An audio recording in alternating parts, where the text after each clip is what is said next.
জন্মদিনে তাহসানের শেষ গান, গানটির নাম প্রাকৃতিক।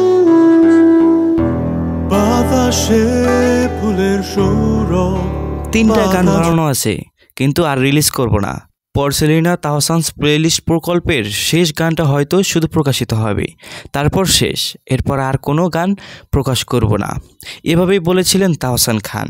সেপ্টেম্বরের ৪র্থ সপ্তাহে প্রথম আলোকে দেওয়া তার জীবনের শেষ সাক্ষাৎকারে তখন তিনি স্পষ্ট জানিয়েছিলেন এ সাক্ষাৎকারই তার কেরিয়ারের শেষ মিডিয়া কথোপকথন। আর সামনের পথে তিনি কেবল নিজের মতো বাঁচতে চান, দূরে থাকতে চান প্রচার আর আলোচনার বৃত্ত থেকে।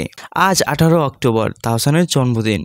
প্রতিশ্রুতি অনুযায়ী ঠিক এই দিনেই প্রকাশিত করা হলো সঙ্গীত জীবনের শেষ গান, যার নামটি প্রাকৃতিক। বেলা 3টায় পৃষ্ঠপোষক প্রতিষ্ঠান পরসেলিনা সিরামিক্স ফেসবুক পেজ ও ইউটিউব চ্যানেলে মুক্তি পেয়েছেন গানটি। তাহসানের নিজস্ব ইউটিউব প্ল্যাটফর্মেও শ্রোতারা শুনতে পাচ্ছেন তার এই শেষ সুর। সো ভিউয়ার্স, তাহসান খান গানকে ছেড়ে দিলেন, এই বিষয়টিকে আপনারা কিভাবে দেখছেন তা জানিয়ে আপনার গুরুত্বপূর্ণ মতামতটি কমেন্ট করতে পারেন আমাদের কমেন্ট বক্সে।